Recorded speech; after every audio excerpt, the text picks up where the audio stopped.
I'm Lloyd Hawkeye Robertson, president of the New Enlightenment Project. We provide education on the enduring qualities of reason and compassion that define humanism. The New Enlightenment Project is committed to increasing civil discussion of difficult or controversial topics, and we offer a series of podcasts to further that aim. You can visit our website at nep-humanism.ca to browse our blog or to become a member.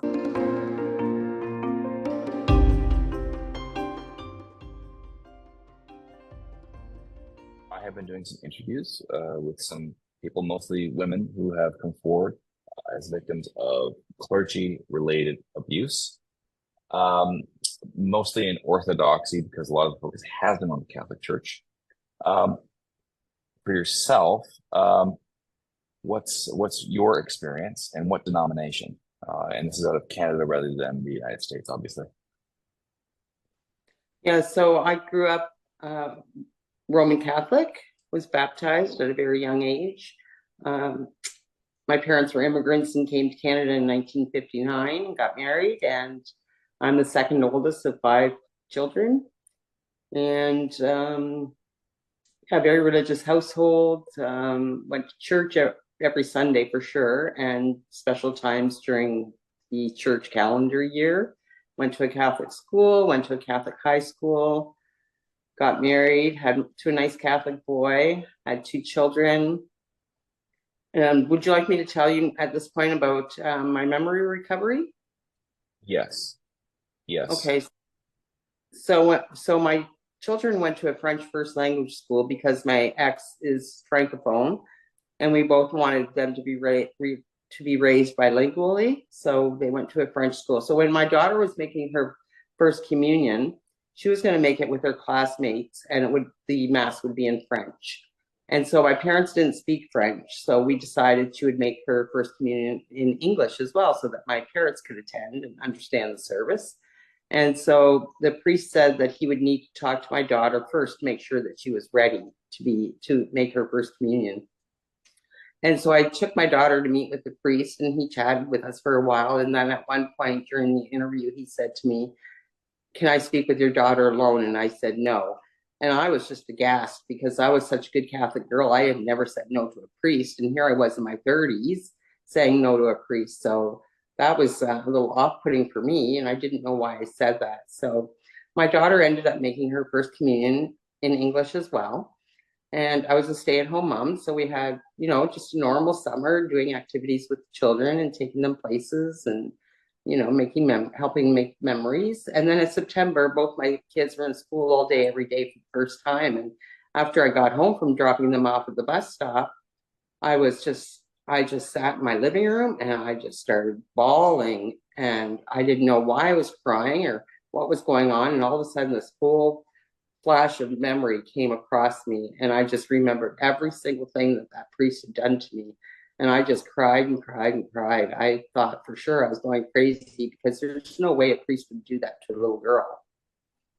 And so I thought, well, I better talk to a priest about what's going on, because that's what I was taught growing up. If you have any problems or concerns, you go to your parish priest to talk to them about it. So I got out the old phone book and I was making phone calls, and I couldn't get a hold of a priest because they're off work on Monday since they work Sunday.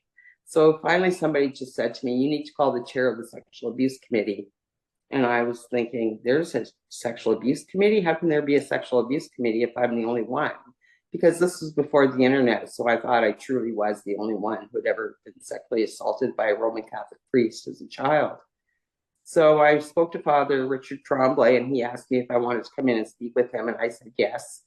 And so he invited me to a meeting, and I went to the church and sat in the rectory, and he had his collar on, and it just mimicked the experience that I had as a little girl of being sexually assaulted in a rectory by a priest who had his collar on. So I sat there in the chair and I made myself really small, and I gathered my coat up against my body.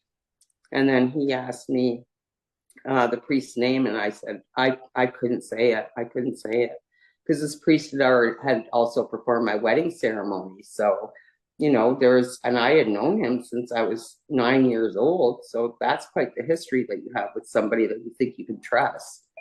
And so I couldn't say his name, and he said, well, we want to make sure he's not still harming little girls. And I just shook my head no. And he said, could you tell me what city it happened in? And I said, Chatham. It was Chatham, Ontario. And he said, was it Father Sylvester? And so I thought, okay, well, they know it's him. He's got a history. He's done it before. They're going to take care of me. They're going to be kind and help me get into counseling and be there for me. But it was the exact opposite happened. They did pay for counseling for me for 2 years, but I'm still in counseling off and on. Every once in a while, I need to have a tune-up, right? So because the impact is lifelong, so it's not just something that 2 years of counseling is going to help you work through. It's that sense of a lifelong process of not core recovery, but tune-up maintenance, a common experience among those who have been abused by priests.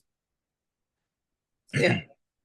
I would say it's common, but I think some of the mitigating factors are things like having family support, having adequate counseling in the early years to help you work through some of the issues. So it depends on how quickly you're able to work through some of the issues. Like I felt in the early 1990s, I felt that there weren't any therapists that I could find that would be able to help unpack that extra layer. So being sexually assaulted as a child is devastating enough, but coming from a church leader, there's just another level to it that needs to be unpacked. And therapists weren't trained in the early 1990s to do that. And I just found that it wasn't helpful because it's also the spiritual abuse that needs to be addressed. And that, there wasn't training in those days. So that was difficult for me. And I didn't have any family support, or I didn't have any supportive friends at that time. So in the early years, it was a very hard time for me. And I had sunk into a deep depression because I couldn't find other survivors or anyone else that truly got what I was going through. So that's what made it more difficult for me. I would think that today, when survivors come forward, they probably, because it's been in the news so much, and with the dawn of the internet, there's so much more information out there. So I think survivors can find help a little more easily these days than 30 years ago. And what about recovery resources? And obviously you have a number on the Outrage Canada website, but what do survivors of this abuse actually need at different stages of their recovery process, so they can actually go back into something of a reintegrated life, just being successful and being themselves? Yeah, I wish I had the cookbook for that, that I could just hand it to folks and say, just follow these steps, mix in a little bit of this and a little bit of that. So it's different for everybody, but for sure, people need to be able to surround themselves with personal and professional support first and foremost. I think that helps quite a bit. What was your question again? Basically, what are things that people need in terms of resources to, not just report it or watch a documentary or read a book, but get that proper support so they can make a transition into integration back into culture, where they can be their authentic selves. So I don't mean successful in having a family, having children, having some high-powered job, getting an education.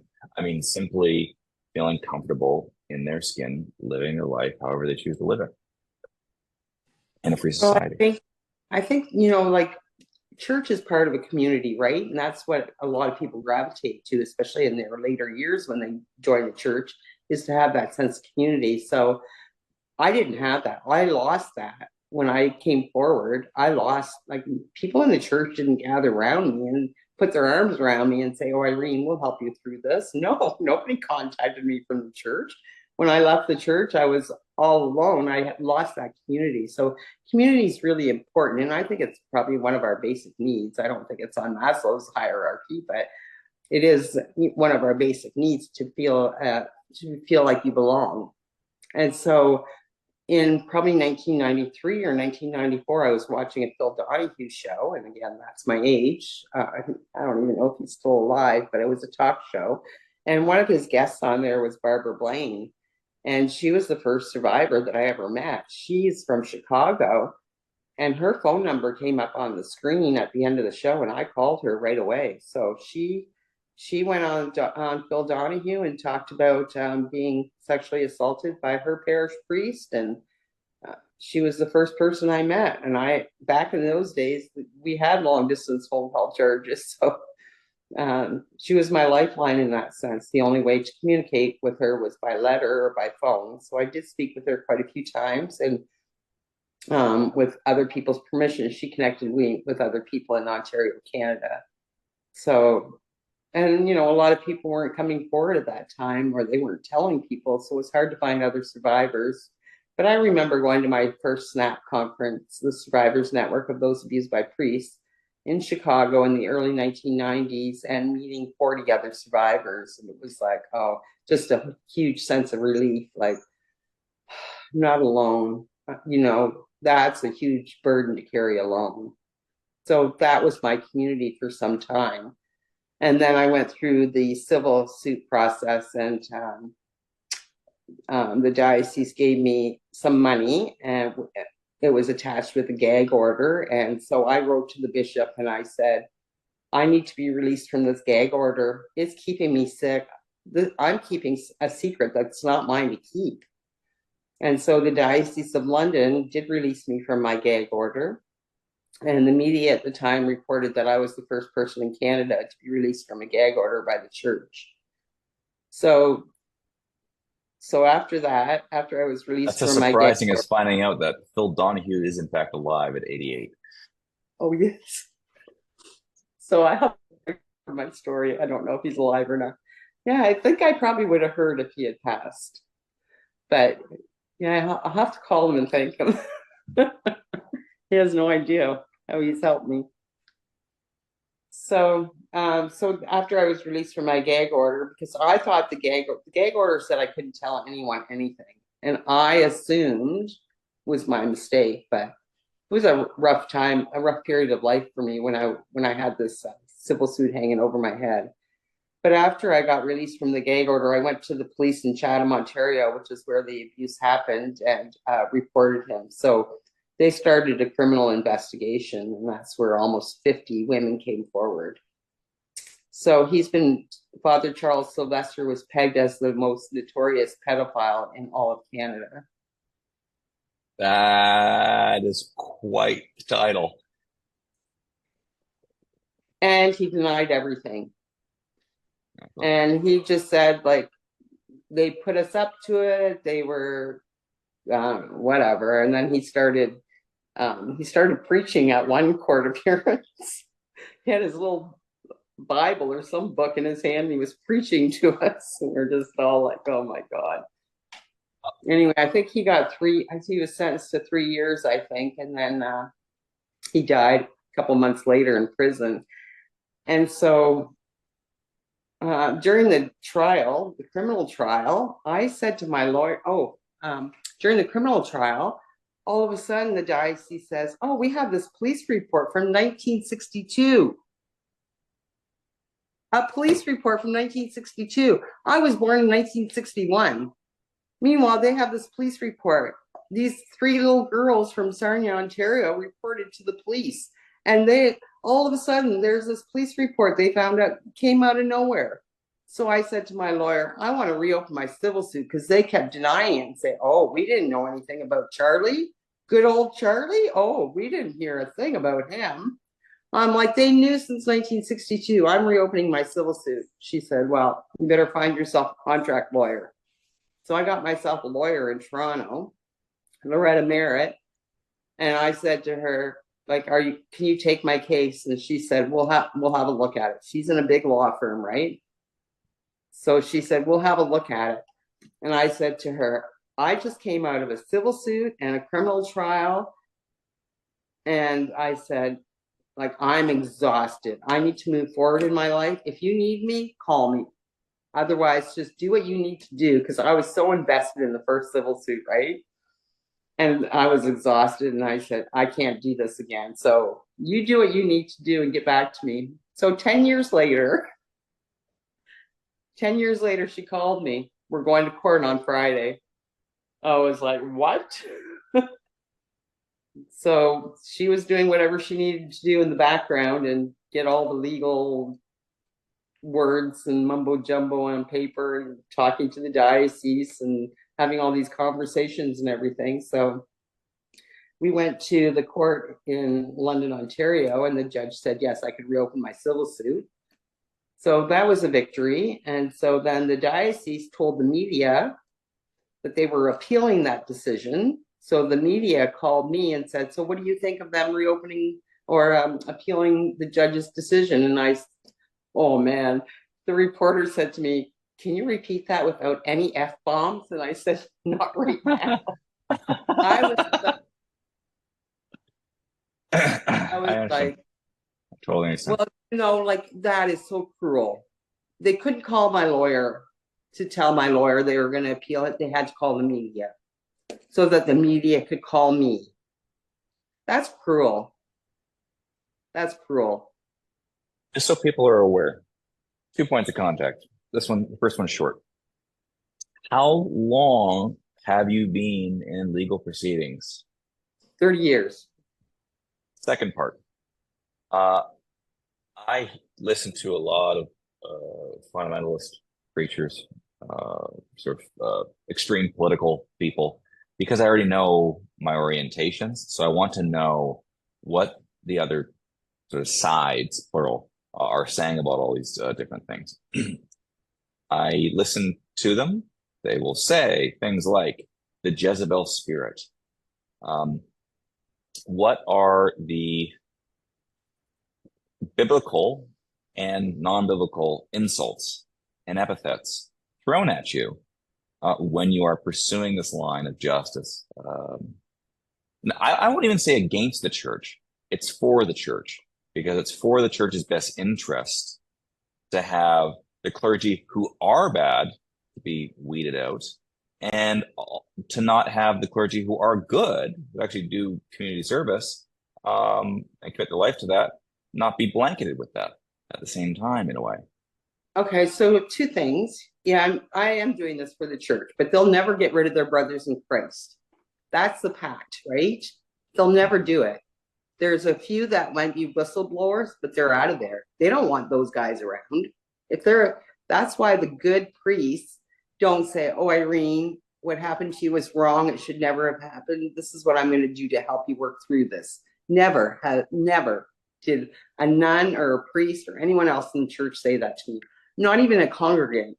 So not even a peer, let alone starting at the bishop down or the Pope. I'm still waiting for that call. He's got my number. I gave it to him. So, you know, there might be good priests in there. I don't know. I haven't met them, to be honest. I have not.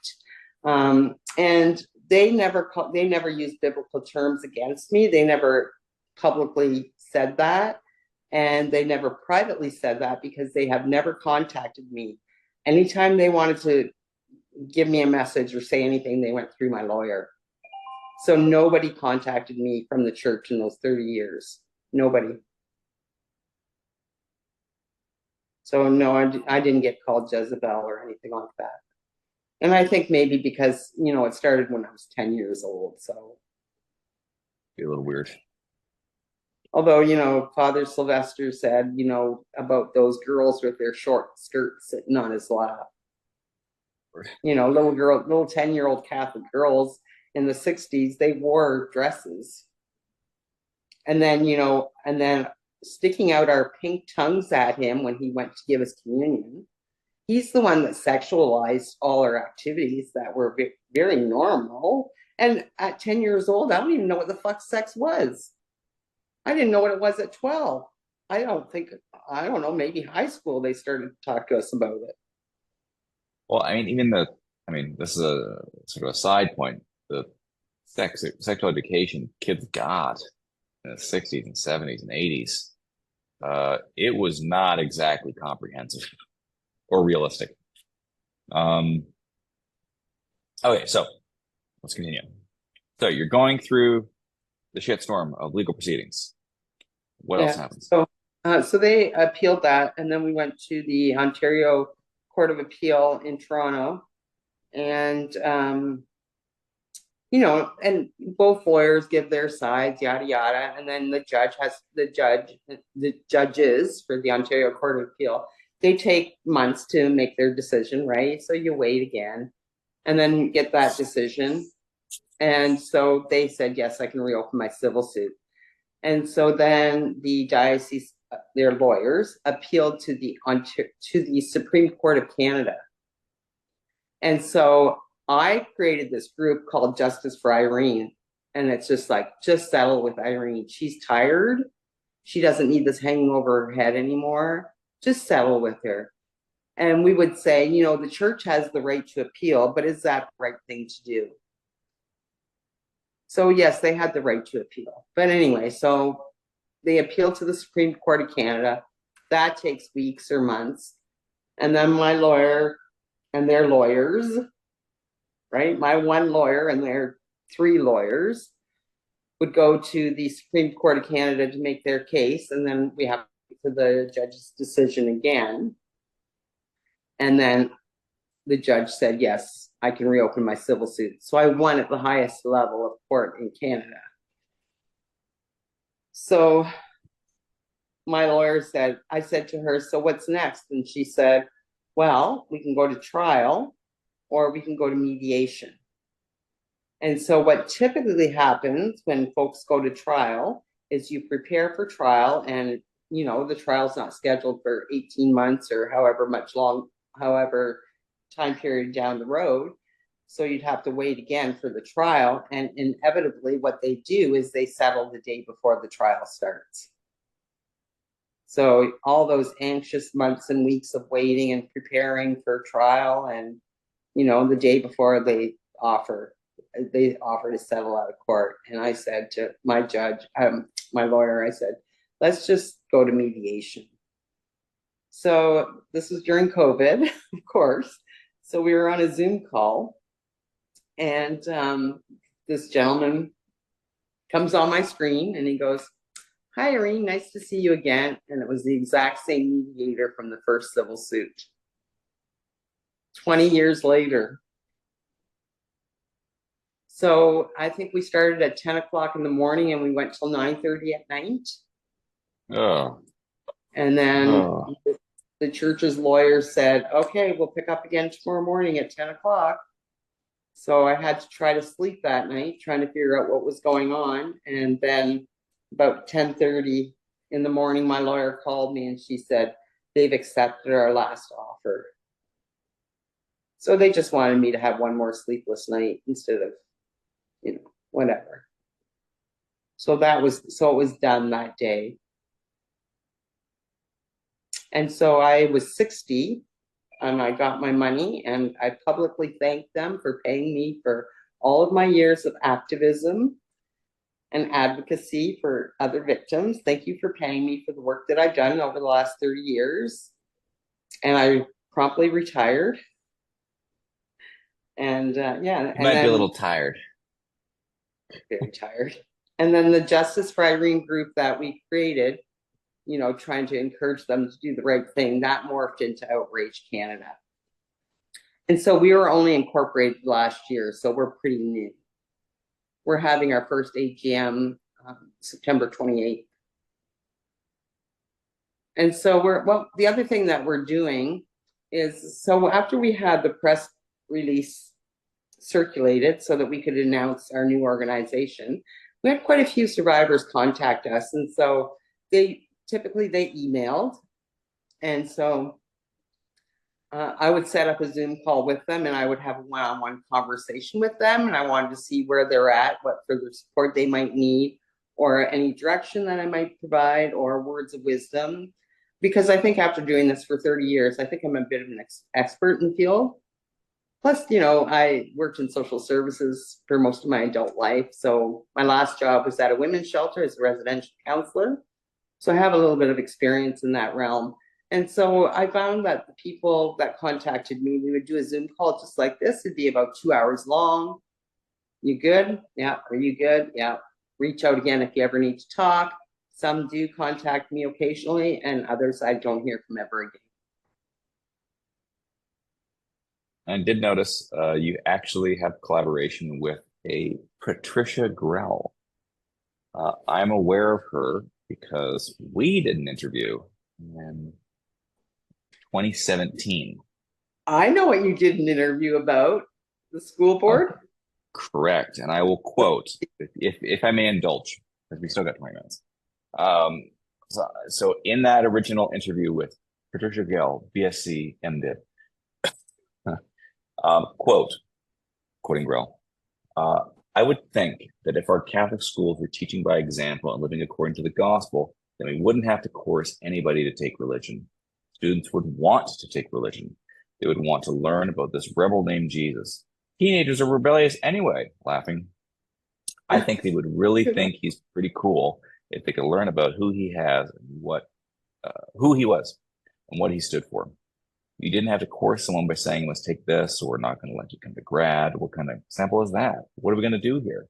One of the moms who had a son in the high school last year and was concerned about this grad rule said, geez, with the legacy of residential schools, you would think they wouldn't be interested in coercing people to take religion through Catholic schools, unquote. But these are publicly funded schools. I'd rather try to invite kids to be interested in the faith by our example of love and compassion rather than coercion. We can invite students to learn about our faith by being merciful people. Students will be attracted to that, laughing. So that's the kind of stuff that really, ellipses. I just was disappointed. I was heartbroken, ellipses. Literally heartbroken to see people acting in this way in the name of Christ. Sobbing. I'm sorry. Jacobsen, it's okay. Rel, sobbing, weeping. I guess, ellipses. I'm still grieving. Jacobsen, it's okay. Take the time you need. Rel, it really upset me that we had schools for elite students. Parents came to a board meeting when I put forward a motion to repress the district, make exceptions for Catholic students to show some mercy. And these parents said, we want our kids to get ready for this competitive world. I thought, that isn't what I thought Christianity or Catholicism was about. Competition. Anyway, it's really broken my heart. I'm an honest person. I couldn't run again to be a Catholic trustee. I might run one day to be a public school trustee, but I couldn't in good conscience put my name on that ballot and say, yeah, I'm a Catholic school trustee. I want to be a Catholic school trustee. No, I don't want anything to do with Catholic Church. This Catholic Church. If Catholic means being like this, sorry, not interested. That's not what I learned what Jesus was all about. So I must distance myself. Anyway, sorry I got emotional. I guess I didn't realize I was still this upset, but we're not. Then I heard that priests said that our Catholic schools were not for transgender kids. I thought, that's it. That's the last straw. If that's what they're about, I am, all caps, not interested in this church, unquote. So I'm aware of several stories like this of women who've come forward within religious traditions in Canada and understand the difficulties that they have to go through in the limelight. Obviously, there's men that do that too, but I think the women's cases are talked about less. So that's I think it's important to sort of highlight cases like that, like Rel and your own. You're taking on a juggernaut. If you run the lines of best fit, I mean, they're only about half or a little bit less than half of the population of Christians this year. So they've owned the country for 150 years, approximately. So I commend her and you in the work that you're doing. So you got paid out. What's the fallout? Yeah. Just to backtrack a bit, so I heard Patricia Grell on CBC Radio, and I'm like, that woman's going to be on my team, and she is. That's how it goes. That's how it goes. That's what I'm hoping to do with interviews like this, so people actually read them. Don't, fuck yeah, the whole point. Oh, I have somebody else that you might want to interview. She's on our board too. Her name's Marie Bouclin. You have to interview her. I see her, yeah.